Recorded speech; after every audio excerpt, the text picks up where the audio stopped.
ये report UK के researchers ने पब्लिश किया है। एक ऑनगोइंग एनएफएचएस का जो सर्वे हो रहा था उसके थोड़े से स्टेटों का सब सैंपल लेके उसको फिर एक्सट्रापोलेट करके जो दर्शाया है वो मेथोडोलॉजिकली इनकरेक्ट है।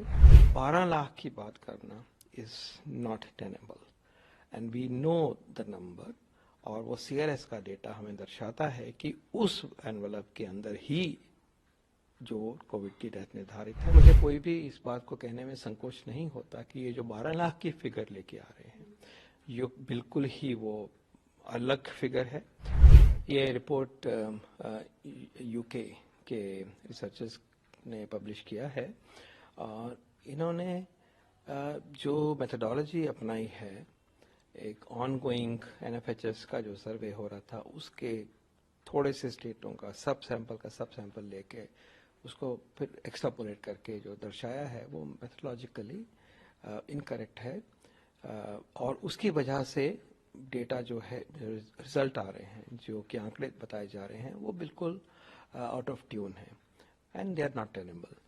उसकी वजह यह है कि हमें 19 के मुकाबले 20 में जो एक्सेस मोर्टेलिटी हुई है देश में बड़ी है, और सेकुलर ट्रेंड होता है कि पॉपुलेशन बेस बड़ा होता है तो आगे थोड़े एक्स्ट्रा आती हैं डेथ, वो डेटा हमें मालूम है।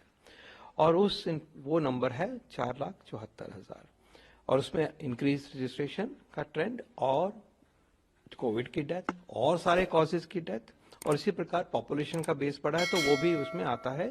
सो वी नो कि वो उस तरह का नंबर है, और उसी के अंदर एक सबसेट है छोटा जो कि कोविड की डेथ है। तो 12 लाख की बात करना is not tenable and we know the number, और वो सीआरएस का डेटा हमें दर्शाता है कि उस एनवलप के अंदर ही जो कोविड की डेथ निर्धारित है। तो ये बहुत मार्केडली हाई डिफरेंस है विच इज़ नॉट एक्सेप्टेबल। इसमें अगर और भी आप देखें तो जो कॉमन सेंस को डिफाई करने वाले रिजल्ट भी दिख रहे हैं, जैसे कि कह रहे हैं कि कोविड की डेथ है वो लेडीज में, विमेन में, महिलाओं में ज़्यादा हुई, लेकिन ये फैक्ट है कि कोविड की डेथ जो थी वो मेल्स में ज़्यादा थी, in ratio of 2 to 1, 2 males for 1 female. तो ये भी एक्सप्लेन नहीं होता। फिर एक्सेस डेथ अगर हम अपना एनालाइज करते हैं उसमें भी प्रिडोमिनेंस मेल्स की है। फिर आगे हम अगर देखते हैं कि कोविड की डेथ को देखें तो वो ओल्डर एज में ज़्यादा मोर्टेलिटी थी, ये यंगर में क्लेम करते हैं कि हमारे डेटा से निकलता है। तो बहुत सारी इनकन्सिस्टेंसीज हैं, और मैं कहूँगा क्योंकि हम सीआरएस में सिस्टमेटिकली डेटा कलेक्ट करते हैं, एसआरएस सिस्टम में हम सिस्टमेटिकली डेटा कलेक्ट करते हैं, तो इसमें मुझे कोई भी इस बात को कहने में संकोच नहीं होता कि ये जो 12 लाख की फिगर लेके आ रहे हैं ये बिल्कुल ही वो अलग फिगर है, और हमारा ट्रू लेवल जो है वो मार्केटली लोअर है।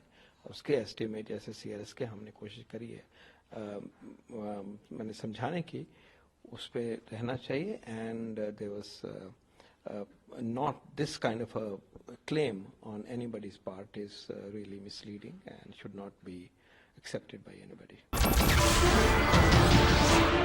नमस्कार, मैं हूं मानक गुप्ता। अगर आपको हमारा ये वीडियो पसंद आया हो तो इसे लाइक और शेयर जरूर करें, और हां, हमें सब्सक्राइब और फॉलो करना ना भूलें ताकि आप देश और दुनिया की कोई खबर मिस ना करें। तो जुड़े रहिए हमारे साथ और देखते रहिए न्यूज़ 24।